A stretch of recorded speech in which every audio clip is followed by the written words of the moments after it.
شہرہ آفاق مصنف امتیاز کلیانوی کی مشہور زمانہ آپ بیتی امتیاز نامہ اب آپ سن سکیں گے آڈیو لائبریری میں۔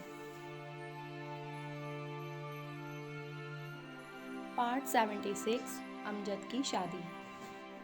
ہم سب بہن بھائیوں میں سب سے چھوٹا اور پیارا امجد ہی ہے۔ اس کی شادی کا ذکر بہت دنوں سے گھر میں چل رہا تھا۔ یہ مارچ سن 2005 کی شروع کی بات ہے۔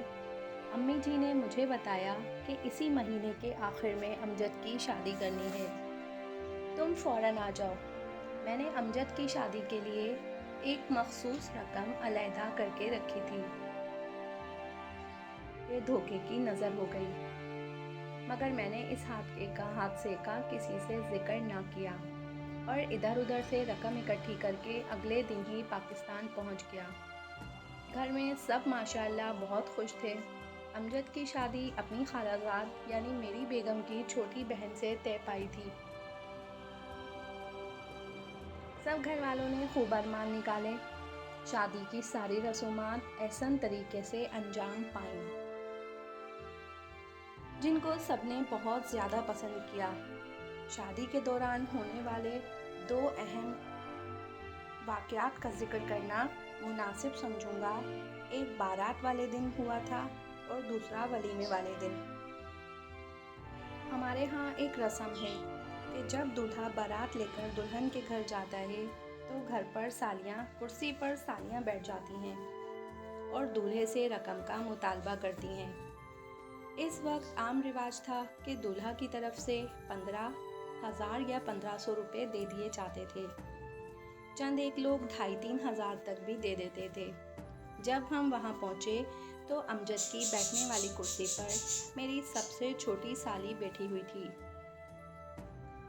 ہمارے دور نزدیک کے سارے رشتہ دار وہاں پر جمع تھے۔ میں نے زبیدہ یعنی چھوٹی سالی سے پوچھا، بتاؤ تمہاری ڈیمانڈ کیا ہے؟ تم جلدی بولو تاکہ میں وہ پوری کروں اور میرا بھائی اس کرسی پر بیٹھ سکے۔ میں نے ہزار نوٹوں کی پوری گڈی جیب میں ڈال رکھی تھی اور ارادہ تھا کہ جتنی رقم مانگی گئی بلا چونچرا ادا کر دوں گا، مگر وہ بھی سیر کو سوا سیر کے مصداق ثابت ہوئی اور اس نے ایک ٹیڑھی پیسے کا مطالبہ کیا۔ میرے سمیت سب سننے والے حیرت زدہ رہ گئے۔ میں نے مصنوعی غصے کا مظاہرہ کرتے ہوئے کہا، تم وہ رقم مانگو جو سکہ رائج الوقت ہے۔ ٹیڑھی پیسہ تو کب کا متروک ہو چکا ہے، مگر وہ اپنی ضد پر اڑی رہی۔ پھر جب ادھر ادھر سے شور مچا اور زبیدہ سے کہا گیا کہ کوئی مناسب رقم کا مطالبہ کرو، تو اس نے کہا، اپنے ظرف کے مطابق آپ لوگ جو مرضی دے دیں۔ یہ بات سنتے ہی میں نے ہزار کی گڈی اپنی جیب سے نکال کر اس کی گود میں پھینک دی۔ یہ منظر دیکھ کر ہر کوئی دنگ رہ گیا، کیونکہ اس سے پہلے ایسا نہ کبھی کسی نے سنا اور نہ دیکھا تھا۔ سالوں بعد بھی اس واقعے کے چرچے ہوتے رہے کہ امجد کی شادی میں کرسی سے اٹھنے کے 1,00,000 ادا کیے گئے تھے۔ جس شادی میں بھی کرسی سے اٹھنے کے لیے لین دین میں بحث مباحثہ ہوتا، امجد کی شادی کی مثال دی جاتی۔ دوسرا واقعہ امجد کے ولیمے کے دن کا ہے۔ امجد کے ولیمے کا انتظام پچھلی حویلی میں کیا گیا تھا، جو کچھ عرصہ قبل ہی ہم نے خریدی تھی۔ اس حویلی کی خریداری کی داستان بھی بڑی ہی دلچسپ ہے، مگر سنانے کا موقع نہیں۔ امجد کے ولیمے والے دن سینکڑوں لوگ مدعو تھے۔ شادی کی تیاریوں میں سے ایک تیاری یہ بھی تھی کہ صرف اردو زبان میں چھپے ہوئے بہت سے قرآن مجید منگوا لیے گئے تھے۔ ولیمے والے دن میں نے ان قرآن مجید کو ایک مناسب جگہ پر رکھوا دیا تھا۔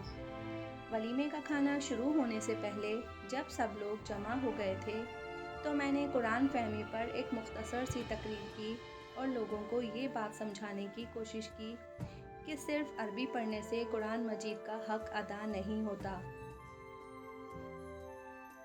یہ کتاب صرف ثواب حاصل کرنے کے لیے نہیں اتاری گئی ہے، بلکہ ہدایت حاصل کرنے کے لیے اتاری گئی ہے۔ صرف ثواب حاصل کرنے کے لیے آپ نماز، روزہ، صدقہ خیرات، حج اور نوافل بہت کچھ کر سکتے ہیں۔ قرآن مجید کے نزول کا مقصد صرف اور صرف ہدایت ہے جو بغیر سمجھے حاصل نہیں ہو سکتی۔ اس لیے یہ قرآن مجید اردو زبان میں صرف اور صرف سمجھنے کے لیے چھپوائے گئے ہیں۔ جو بندہ بھی چاہے وہ یہاں سے قرآن مجید بغیر ہدیہ کے لے سکتا ہے، اور آپ اسے امجد کی شادی کا تحفہ سمجھیے گا۔ ہمارے اس عمل کو بھی لوگوں نے بہت زیادہ سراہا اور اس دن بہت زیادہ قرآن مجید تقسیم کیے گئے۔ پارٹ 77 ترکش بچی اور گڑیا۔ ایک دن میں پی سی او میں بیٹھا ہوا تھا۔ اس وقت تک میں نے بچوں کے کھلونے اور گڑیا وغیرہ بھی لا کر دکان کی شیلف میں سجا رکھی تھیں، اور اس شیلف اس انداز سے رکھی گئی تھی کہ دکان کے باہر سے گزرنے والے لوگوں کو بھی یہ چیزیں نظر آئیں۔ میں اپنی مشہور زمانہ گھومنے والی کرسی پر بیٹھا ہوا تھا کہ میری نظر دکان کے باہر ایک معصوم بچی پر پڑی۔ اس کی عمر بمشکل 5 یا 6 سال ہوگی۔ وہ بڑی حسرت بھری نگاہوں سے شیلف میں رکھے ہوئے شیلف میں سجی ایک گڑیا کو دیکھ رہی تھی۔ بچی کی آنکھوں سے صاف لگ رہا تھا کہ یہ گڑیا اسے بہت ہی زیادہ پسند ہے۔ جب بچی کو باہر کھڑے کافی دیر گزر گئی تو میں اپنی جگہ سے اٹھا اور باہر جا کر بچی سے بات چیت کرنے لگا۔ بات کرنے پر پتہ چلا کہ بچی کسی ترکش فیملی سے ہے اور گزارے لائق اٹالین بھی بولتی ہے۔ میں نے اس سے پوچھا، کیا تمہیں گڑیا پسند ہے؟ اس نے معصومیت سے دونوں مٹھیاں اور آنکھیں بھیج کر کہا، بہت زیادہ۔ پھر وہ مجھ سے اس کی قیمت پوچھنے لگی۔ جواباً میں نے بچی سے پوچھ لیا کہ اس کے پاس کتنے پیسے ہیں۔ اس نے اپنا ننھا سا ہاتھ اپنی جیب میں ڈالا اور 50 سینٹ کا سکہ اپنی جیب سے نکال کر میرے سامنے رکھ دیا اور منہ بسوڑتے ہوئے بولی، میرے پاس تو اتنی ہی رقم ہے۔ دراصل بچی کو یقین نہیں تھا کہ اتنے پیسوں میں یہ خوبصورت گڑیا اسے مل جائے گی۔ میں نے کہا، اس گڑیا کی یہی قیمت ہے۔ یہ کہہ کر میں کام کرنے والے لڑکے سے کہا کہ یہ گڑیا پیک کر کے اس بچی کو دے دو۔ وہ کہنے لگا، سر جی 20 یورو کی گڑیا آپ آدھے یورو یعنی 50 سینٹ میں دے رہے ہیں۔ میں نے مسکرا کر کہا، یہ گڑیا خرید کر اس بچی کو جو خوشی ملے گی اسے یورو میں تولنا ممکن نہیں۔ اور پھر کچھ عرصے بعد جب یہ بچی بڑی ہو جائے گی تو یہ واقعہ ایک حسین یاد بن کر اس کی زندگی کا حصہ رہے گا۔ وہ یاد رکھے گی کہ انسانیت زندہ ہے اور کچھ لوگ دنیا میں موجود ہیں جو دوسروں کی خوشی کو مقدم جانتے ہیں۔ وہ بچی گڑیا لے کر چلی گئی جس کی مجھے کچھ عجیب سی روحانی مسرت محسوس ہوئی۔ شام کو میں ابھی دکان میں ہی تھا کہ 2 میاں بیوی اور ان کے ساتھ وہی بچی دکان میں داخل ہوئے۔ وہ شخص ترکش تھا اور میری دکان کے قریب ہی رہتا تھا۔ فون کرنے یا رقم ترکی بھیجنے کے لیے آتا رہتا تھا، مگر اس سے کبھی بات چیت نہیں ہوئی۔ سلام دعا کے بعد اس نے پوچھا، جناب یہ گڑیا آپ کی دکان کی ہے؟ میں نے مسکرا کر کہا، جی ہاں۔ تو وہ شخص بولا، جناب معذرت خواہ ہوں، شاید میری بچی دکان سے یہ گڑیا چرا کر لے گئی ہے۔ ہم نے اس سے کئی بار پوچھا ہے مگر یہ کہتی ہے میں گڑیا خرید کر لائی ہوں، حالانکہ اس کے پاس اتنی رقم نہیں تھی کہ وہ ایسی مہنگی گڑیا خرید سکے۔ میں نے مسکراتے ہوئے کہا، بچی سچ بول رہی ہے، وہ یہ گڑیا چرا کر نہیں بلکہ خرید کر لے گئی ہے اور اس نے گڑیا کی باقاعدہ قیمت ادا کی ہے۔ اب وہ شخص مزید حیرت زدہ رہ گیا اور کہنے لگا، بچی کے پاس تو اتنے پیسے نہیں تھے کہ گڑیا کی قیمت ادا کر سکتی۔ اس کے پاس تو صرف 50 سینٹ تھے اور بچی نے ہمیں بتایا ہے کہ وہ گڑیا 50 سینٹ میں ہی خرید کر لائی ہے۔ میں نے کہا، یہ ساری باتیں درست ہیں۔ اس شخص کی حیرت مزید گہری ہو گئی اور وہ بولا، کیا اتنی پیاری گڑیا کی قیمت صرف 50 سینٹ ہے؟ مجھے تو یقین نہیں آ رہا۔ میں نے کہا، باقی لوگوں کے لیے تو یقیناً اس گڑیا کی قیمت یہ نہیں ہے، مگر اس معصوم پری کے لیے اس گڑیا کی قیمت یہی ہے۔ پھر اس کے استفسار کرنے پر میں نے بچی کے والدین کو پورا قصہ سنایا کہ بچی کیسے حسرت سے اس گڑیا کو دیکھ رہی تھی۔ پورا واقعہ سننے کے بعد اس نے معذرت کی اور پہلے گڑیا واپس کرنے کی کوشش کی۔ میرے گڑیا واپس نہ لینے پر وہ شخص اس خوبصورت گڑیا کی پوری قیمت ادا کرنے لگا۔ میں نے دونوں باتوں سے انکار کر دیا اور کہا، میں یہ گڑیا فروخت کر کے اس کی قیمت لے چکا ہوں، اس لیے میں اس کی قیمت نہیں لے سکتا۔ ان دونوں میاں بیوی نے میرا بہت زیادہ شکریہ ادا کیا اور بہت زیادہ احسان مند اور ممنون نظر آنے لگے۔ میں نے انہیں بٹھا کر کافی وغیرہ پلائی اور گپ شپ شروع ہو گئی۔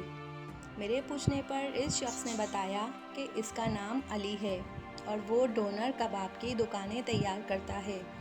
اس نے مزید بتایا کہ وہ 10 سے زیادہ دکانیں تیار کر چکا ہے۔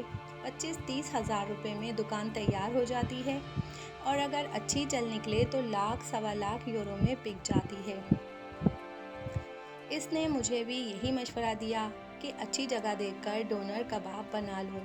مجھے اس شخص نے ہر طرح کی مدد کرنے کا وعدہ کیا، مگر میں نے اخلاقی طور پر اس کی بات سنی مگر کسی قسم کی دلچسپی ظاہر نہیں کی۔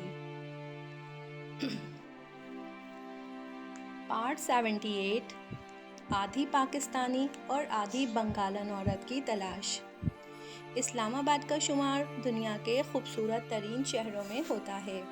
اس شہر کی خوش قسمتی یہ ہے کہ اس کے دونوں اطراف میں 2 عظیم ہستیاں آرام فرما رہی ہیں۔ ایک طرف برری امام صاحب اور دوسری طرف پیر مہر علی شاہ گولڑو شریف۔ کہتے ہیں اس علاقے کو کسی نے بزرگ نے بد دعا دی تھی کہ اس جگہ جہاں بھی اسلام آباد واقع ہے، دنیا جہان کے بادشاہ اور وزراء حاضری دیا کریں گے۔ شاید اسی دعا کا فیض تھا کہ پاکستان کا دارالحکومت کراچی سے اسلام آباد منتقل کر دیا گیا۔ میں ایک بات سوچ کر پریشان ہو جاتا ہوں کہ اگر پاکستان کا دارالحکومت کراچی ہی رہتا تو پھر ہمارے لیے دارالحکومت تک رسائی بہت مشکل ہو جاتی۔ اس کے علاوہ ہمارے علاقوں گلیانہ، گوجر خان، حتیٰ کہ پنڈی تک کا شمار پسماندہ علاقوں میں ہی ہوتا۔ دارالحکومت اسلام آباد منتقل ہونے کے بعد پہل کراچی سے آنے والے سرکاری ملازمین کو باغ کلاں کے قریب ہی آباد کیا گیا اور ساتھ ہی یہاں ایک مارکیٹ تعمیر کر دی گئی۔ اسلام آباد کی تاریخ میں باغ کلاں کو بہت زیادہ اہمیت حاصل ہے۔ اس کی 2 وجوہات ہیں۔ ایک تو یہ کہ اسلام آباد کی آباد کاری اسی گاؤں سے شروع ہوئی اور دوسرا برری امام صاحب کے والد سید محمود شاہ کاظمی صدیوں پہلے اپنے خاندان کے ساتھ ہجرت کر کے اسی گاؤں میں آباد ہوئے اور آج بھی یہیں مدفون ہیں۔ برری امام صاحب کے خاندان کے دوسرے افراد، ان کی والدہ اور بہن بھائیوں کی آخری آرامگاہ بھی یہیں ہے۔ اسلام آباد کی تعمیر و توسیع کے ماسٹر پلان کے مطابق شارع کشمیر مزار کے اوپر سے گزر رہی تھی۔ مزار کے احترام میں ماسٹر پلان کو تبدیل کیا گیا اور شارع کشمیر کو روز اینڈ یاسمین گارڈن کی طرف موڑ دیا گیا۔ کراچی سے نئے دارالحکومت منتقل ہونے والے سرکاری آفیسرز میں ایک بڑی تعداد کا تعلق مشرقی پاکستان سے بھی تھا۔ انہی دنوں ایک بنگالی آفیسر عبدالواحد کے گھر ایک بیٹی کی پیدائش ہوئی اور بیٹی کا نام آب پارا رکھا گیا۔ اس نئے دارالحکومت میں آسمان جنت سے آنے والے یہ پہلا مہمان تھا۔ جب چیئرمین DCA کو بچی کی پیدائش کا پتہ چلا تو چیئرمین صاحب نے اس وقت ایک بڑا خوبصورت اور دل کو چھو لینے والا فیصلہ کیا۔ چیئرمین صاحب نے اسلام آباد میں پیدا ہونے والی پہلی بچی کو اس طرح سے خوش آمدید کہا کہ نو تعمیر مارکیٹ اور اس کے ملحقہ علاقے کا نام اس بچی کے نام پر آب پارا ہی رکھ دیا۔ افسوس کہ مشرقی پاکستان بنگلہ دیش بن جانے کے بعد وہ بچی بنگلہ دیش چلی گئی اور پھر اس کی کوئی خبر نہ ملی۔ میں نے جب یہ واقعہ پڑھا تو میرا دل چاہا کہ آپ پارا نامی خاتون سے مل سکوں اور اسے بتا سکوں کہ ہم لوگ آپ سے آج بھی اتنی ہی محبت کرتے ہیں جتنی بنگلہ دیش بننے سے پہلے کرتے تھے، مگر آپ پارا سے ملنے کی کوئی سبیل نہیں بن رہی تھی۔ چند سال بعد میں پاکستان سے اٹلی منتقل ہو گیا۔ اللہ نے فضل کیا اور اٹلی میں میرا کاروبار خوب پھولا پھلا۔ میری رسائی مختلف ایمبیسیوں کے آفیسرز تک ہونے لگی۔ روم میں منعقد ایک فنکشن میں میری ملاقات بنگلہ دیشی ایمبیسی میں تعینات فرسٹ سیکریٹری سے ہوئی۔ آپ پارا سے ملنے کی سالوں پرانی خواہش نے دوبارہ انگڑائی لی اور میں نے اسے بتایا۔ اس سلسلے میں فرسٹ سیکریٹری سے بات چیت کی اور اسے بتایا آپ پارا عبد الواحد نامی خاتون کے بارے میں معلومات حاصل کرنا چاہتا ہوں کہ وہ زندہ ہے کہ نہیں، اگر زندہ ہے تو کہاں رہتی ہے۔ اس بھلے مانس شخص نے بہت توجہ سے میری بات سنی اور پھر مجھ سے پوچھنے لگا کیا حکومت پاکستان کے کسی سرکاری ادارے کو اس کیس میں دلچسپی ہے؟ میں نے نفی میں سر ہلاتے ہوئے کہا نہیں، یہ تلاش اور تگ و دو میں اپنی ذاتی تسکین کے لیے کر رہا ہوں۔ دراصل میں یہ جاننا چاہتا ہوں کہ اگر وہ عورت زندہ ہے تو پاکستان اور پاکستانیوں کے بارے میں کیا خیالات رکھتی ہے۔ میں اسے بتانا چاہتا ہوں کہ اس کے نام پر بنائی گئی مارکیٹ اب اسلام آباد کی مشہور ترین آپ پارا مارکیٹ ہے۔ سیکریٹری نے میری یہ بات سن کر معذرت چاہی اور کہا اگر ایسا معاملہ ہے تو میں آپ کی کوئی مدد نہیں کر سکتا۔ ایک اور واقعہ بھی اٹلی میں ہی پیش آیا جب ایک بوڑھی بنگالن خاتون میری دکان میں اپنے کاغذات کی فوٹو کاپی کروانے آئی۔ اچانک میری نظر اس کے بنگالی پاسپورٹ پر لکھے اس کے نام پر پڑی جو کہ آپ پارا لکھا ہوا تھا۔ میرے اندر کا تجسس جاگا اور میں نے خاتون سے اس کے والد کا نام اور جائے پیدائش پوچھی۔ اس عورت نے حیرت سے میری طرف دیکھا اور مجھ سے پوچھنے لگی۔ میں نے اسے آپ پارا مارکیٹ اور مارکیٹ کے نام رکھے جانے کی ساری تفصیل بتائی۔ میری بات سن کر وہ خاتون بہت زیادہ متاثر ہوئی اور اداسی سے بولی افسوس کہ میں وہ نہیں ہوں جس کی تمہیں تلاش ہے، مگر کاش کہ میں وہی ہوتی۔ مجھے آج بھی اس آدھی پاکستانی اور آدھی بنگلہ دیشی خاتون آپ پارا کی تلاش ہے جس کے نام پر آپ پارا مارکیٹ کا نام رکھا گیا۔ اگر آپ اسے تلاش کرنے میں میری مدد کر سکتے ہیں اور اس کا پتہ بتا سکتے ہیں تو مجھے بہت زیادہ خوشی ہوگی۔ پارٹ 79 کلیانوی گازا کی خریداری۔ تریکاتے میں چھوٹے سے گھر میں ہم لوگ رہتے تھے۔ اس کے سامنے کارنر میں ایک بڑا خوبصورت 3 منزلہ ولا بنا ہوا تھا۔ اس کی بڑی بڑی بالکونیاں اور پرانے اٹالین طرز تعمیر کو دیکھنے والے کو متوجہ کر لیتا تھا۔ وہاں پر ایک بوڑھا اٹالین اپنے جوان بیٹے کے ساتھ رہتا تھا۔ وہ خود راج مزدور کا کام کرتا تھا اور اکثر بہت فخر سے ہمیں بتاتا تھا کہ میں نے یہ گھر بڑی محنت اور محبت سے اپنے ہاتھوں سے بنایا ہے، اور وہ گھر تھا بھی دیکھنے کے لائق۔ میں اس کے اندر تو کبھی بھی نہیں گیا، مگر باہر سے مجھے بہت اچھا لگتا تھا۔ کچھ عرصے بعد وہ بوڑھا اٹالین فوت ہو گیا تو اس کا بیٹا بھی کہیں اور شفٹ ہو گیا۔ وہ گھر ویران ہو گیا۔ یہ سن 2006 کی بات ہے۔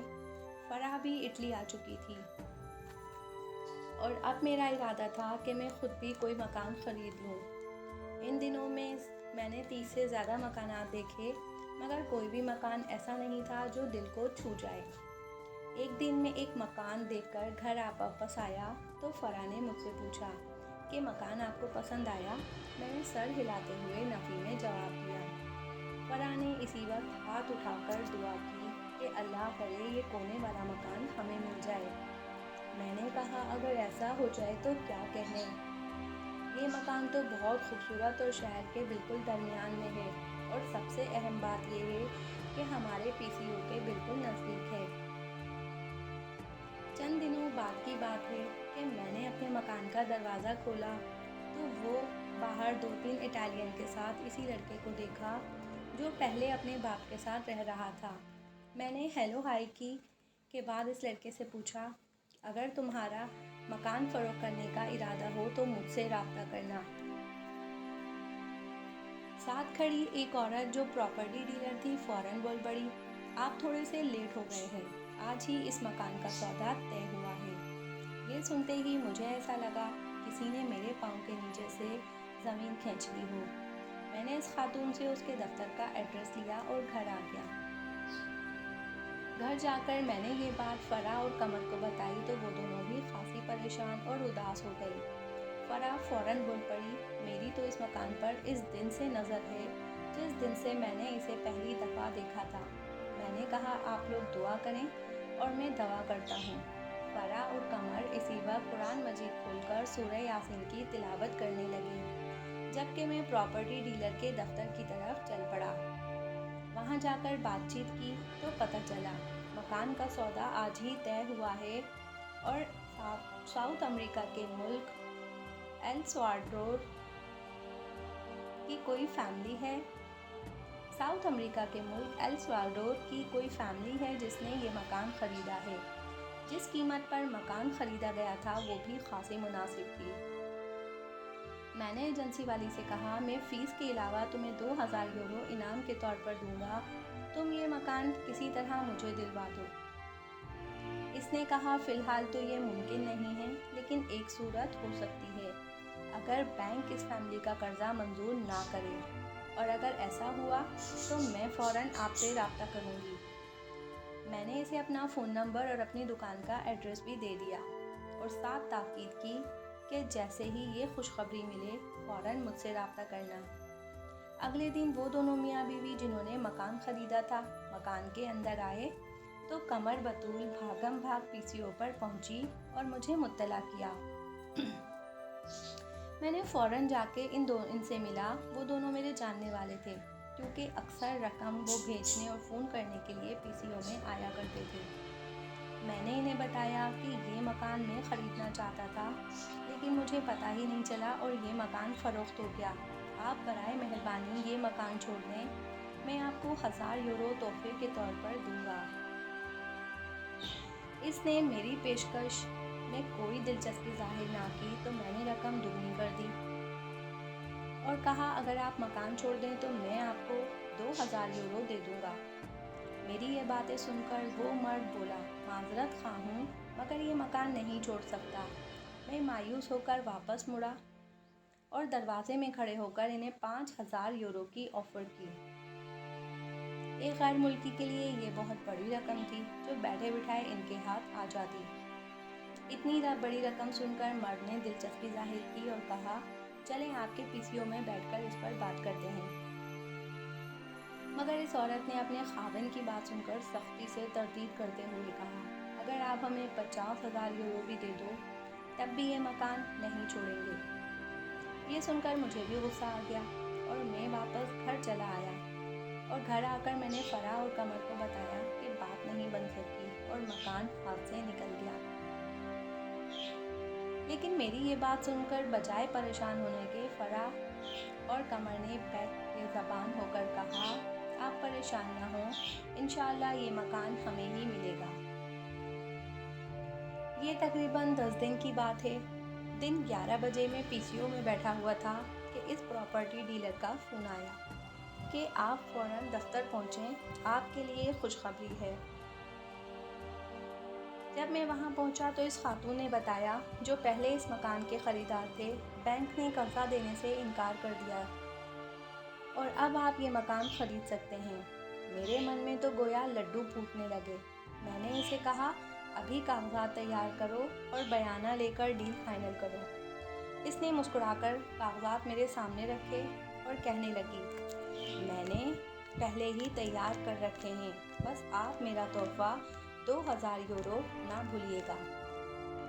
میں نے مسکرا کر کہا، اس کی تم فکر نہ کرو۔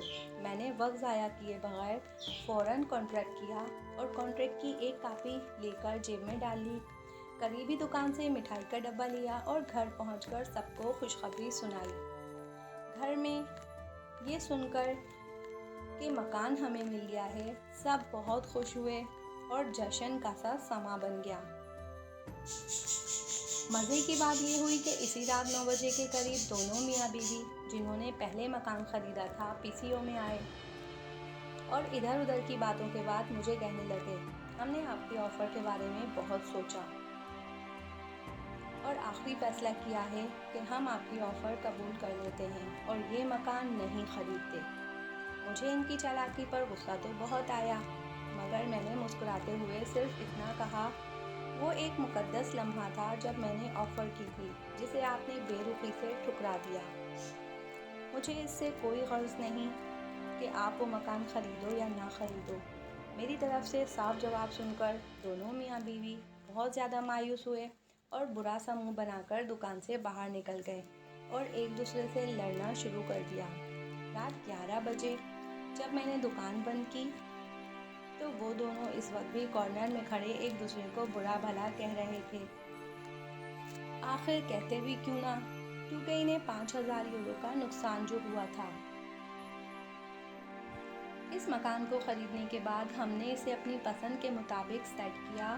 چونکہ 1-2 سال مکان بن رہا تھا اس لیے سیلن وغیرہ بھی ہو گئی تھی۔ ہم نے سارے گھر کو گویا نئے سرے سے تیار کیا، ہر کمرے میں اپنی پسند کا رنگ و روغن کروایا۔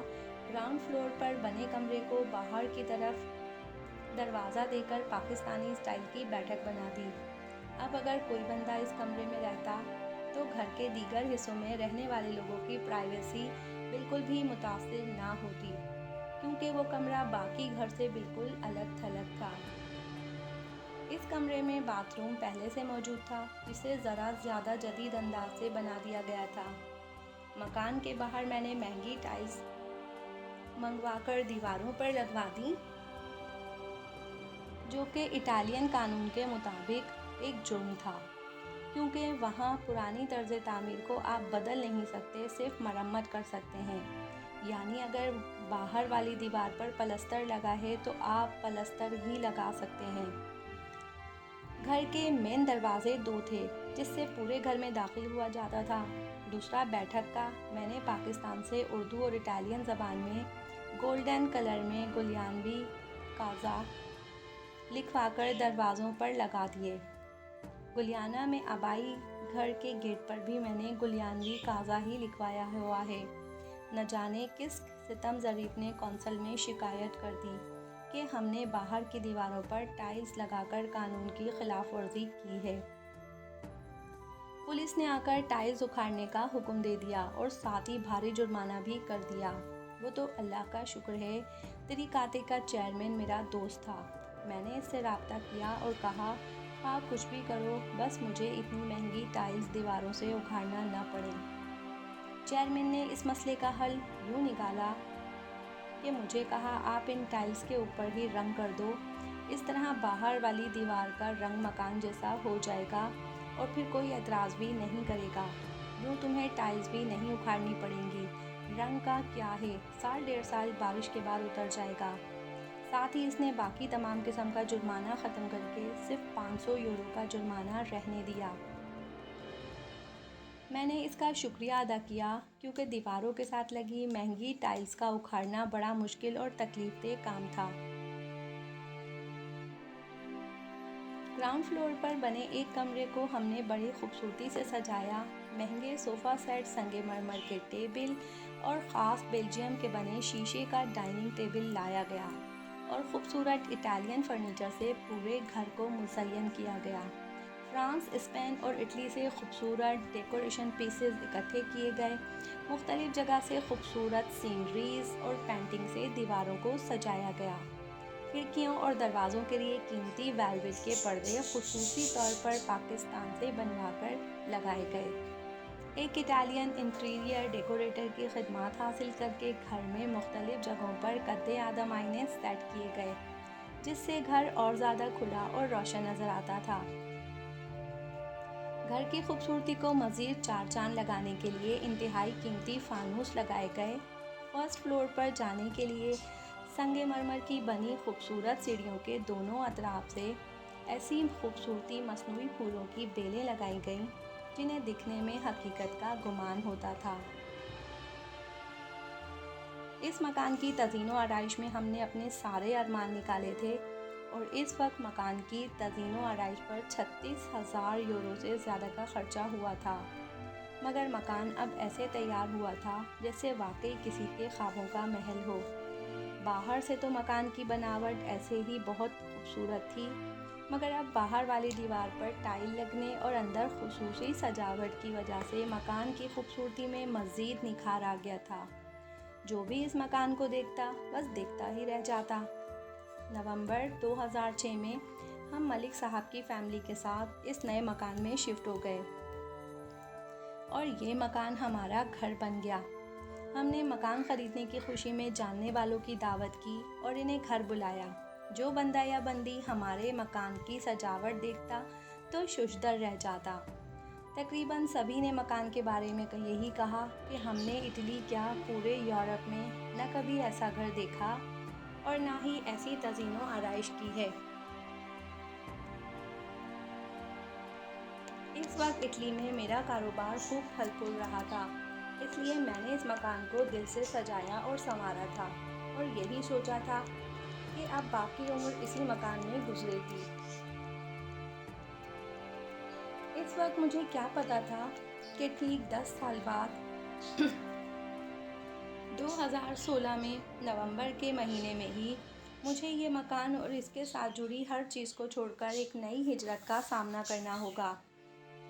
سچی جب میں اس مکان کو چھوڑ کر انگلینڈ شفٹ ہوا تو مجھے بہت زیادہ تکلیف ہوئی، کیونکہ اس مکان کے اندر موجود ہر چیز کے ساتھ میری بے شمار یادیں وابستہ تھیں۔ اگر آپ اس کتاب کو ڈاؤن لوڈ کرنا چاہتے ہیں تو ڈسکرپشن میں دیے گئے لنک کی مدد سے آپ اس کتاب کو آسانی کے ساتھ ڈاؤن لوڈ کر سکتے ہیں۔ شکریہ۔